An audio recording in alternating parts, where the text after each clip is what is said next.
Just an hour ago, news broke of a shocking incident. Late at night, President Donald Trump found himself involved in a situation that could change everything. No one could have imagined that a person of such rank would allow an action capable of shaking the entire country. Watch this story to the end, and you'll understand what it's about. Support us, leave a like, subscribe, and be sure to write in the comments which city you're watching from. Trump walked through the streets of New York, where reflections of neon signs played on the wet asphalt, where passers-by hurried, immersed in their business, and he felt every movement of the city, every sound, every look, and thought that the whole world is a complex network of events where every little thing matters, where every word can change the outcome of a day, week, or year. And at that moment he realized that leadership is not only about titles and money, but also about understanding people, their fears, hopes, weaknesses, and strengths. And even the wind that touched his face seemed like a message from fate,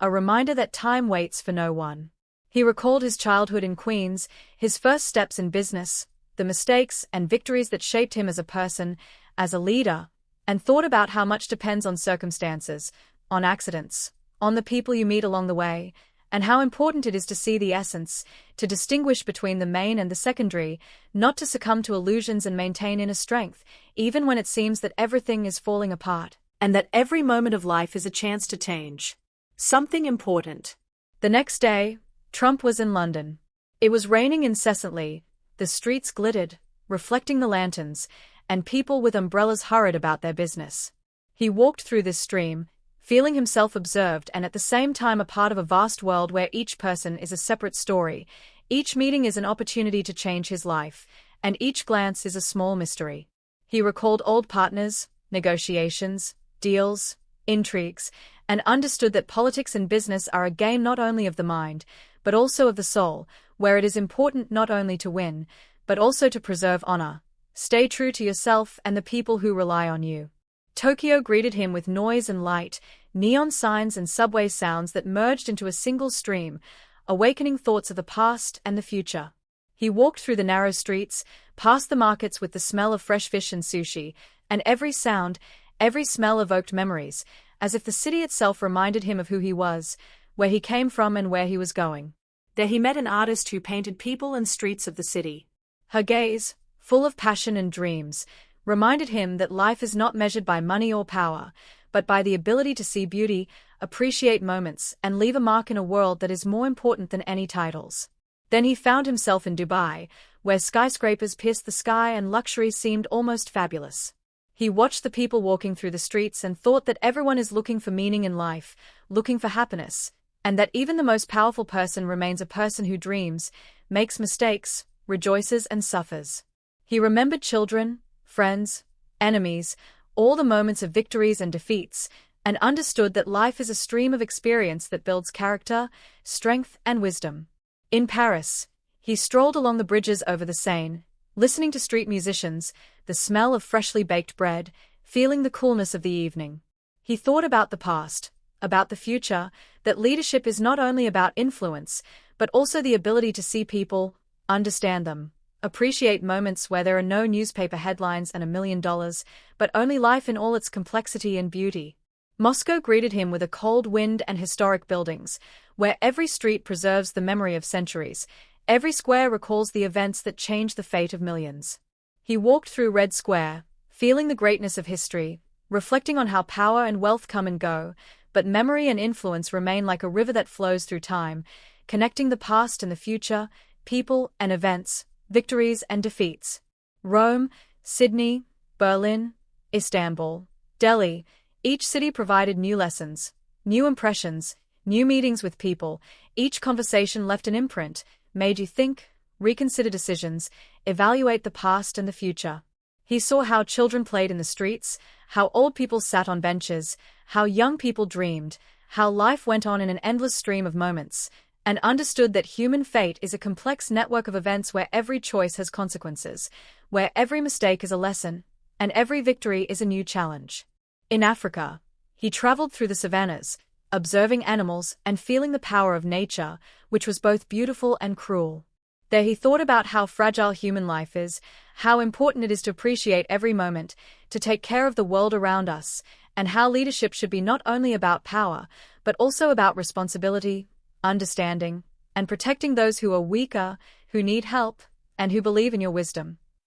On the islands of the Pacific Ocean, he watched sunsets that colored the sky in scarlet, purple, and gold hues, listened to the sound of waves, and every moment seemed like an eternity. With every breath he felt that the world was huge, that life was full of miracles, that the decisions we make shape not only our fate, but also the fate of millions. And sometimes billions of people, and that understanding this makes you a true leader, capable of changing reality. He returned home to New York, through the streets that he once knew like the back of his hand, feeling the wind, the noise of the city, the smells of food, memories of childhood, family, the first steps in business, the first defeats and victories, and realized that life is not millions of dollars, not titles, not newspaper headlines, but a stream of moments, a stream of people, a stream of thoughts and memories that makes you a person who lives, thinks, dreams, and leaves a mark. Every moment, every meeting, every city, every person creates this continuous flow that cannot be stopped, which cannot be measured, and it was in this flow that Trump felt alive, real, and human, realizing that the strength of a leader is not in power, but in the ability to understand, feel, experience, and act. He sat on the roof of his skyscraper at night, watching the lights of the city reflected in his eyes, and reflected that every day is a chance to become a better person, understand the world more deeply, see what is hidden from most, and use his opportunities not only for himself, but also to change other people's lives for the better. All the countries, cities, faces of people he had met, moments of joy, sadness, fear, and courage came back to his mind, and he realized that all this shaped not only his life, but also the lives of those around him and those who looked at him from afar, who sought inspiration, who is looking for an example, who believes in the possibility of change. He understood that time is inexorable, that the past cannot be brought back, that the future depends on decisions that are made here and now, and that a true leader is not someone who simply orders, but someone who sees people, understands their motives, their weaknesses, their aspirations, and knows how to channel the energy of society into a creative channel that benefits many. Traveling further, he met philosophers, artists, and ordinary people who told their life stories, shared their hopes and fears, and each conversation left an imprint, shaped their view of the world, forced them to rethink their own values, goals, and dreams, and he realized that leadership is impossible without understanding the. He traveled to Latin America, where rainforests and bustling markets created a sense of life in its pristine form. In Brazil, he watched people dancing samba in the streets and thought about how joy and suffering intertwine, how culture and traditions shape the character of a people, how important it is to be attentive to the subtleties that influence the course of events, and how a leader who understands these nuances is able to achieve real influence. In Argentina, he sat on the shores of La Plata, watching the sun turn the water golden, and reflected on the time that was running out irrevocably, on decisions that could not be reversed, on the people he met along the way, and on the fact that every moment was a chance to become better, stronger, wiser, and that it is these moments that determine who you are and what your mark in history will be. In Afghanistan and the Middle East, he faced the harsh reality where wars, poverty, and hope intertwine into a complex knot of human destinies. He thought that strength lies not only in weapons or money, but in the ability to understand people, help those in need, make difficult decisions that can change the lives of thousands, and sometimes millions, and that leadership is the ability to see more than is visible on the surface, to feel deeper than it feels. Most of them. He traveled across the Arctic and Antarctic, observing the icy expanses, the force of nature that no one obeys. There, among the wind and ice, he felt the fragility of human life, the power of decisions that seem small but have global consequences, and understood that leadership is not only public speeches and media, but an inner understanding of responsibility to the planet,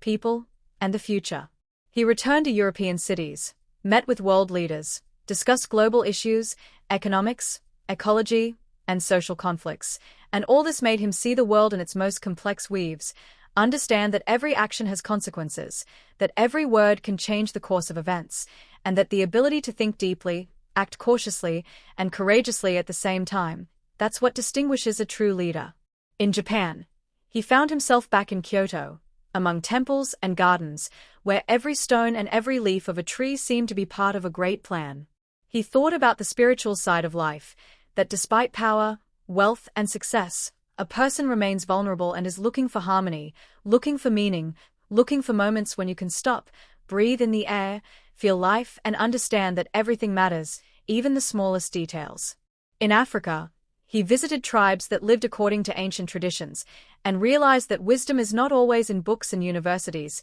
but sometimes in simple things, in the ability to listen, understand nature, appreciate life, respect elders, and take care of the young. He saw how a leader can be not only someone who speaks, but also someone who acts quietly, wisely, and confidently, and this understanding profoundly changed his view of his own role in the world. In Hawaii, he watched the ocean, the waves that beat against the rocks, and thought that life is a constant movement, that you can't stop the flow of events, but you can learn to go with it, use its power, not fight it, and that every moment, every meeting, every conversation, this is an opportunity to change yourself and the world around you. He went to Canada, where the cold air and quiet forests gave him the opportunity to stop, think, and evaluate the past, present, and future. He wrote notes, reflected on his mistakes and victories, about the people who supported him and those who betrayed him, about the influence he left, and that the strength of a leader is not in loud words,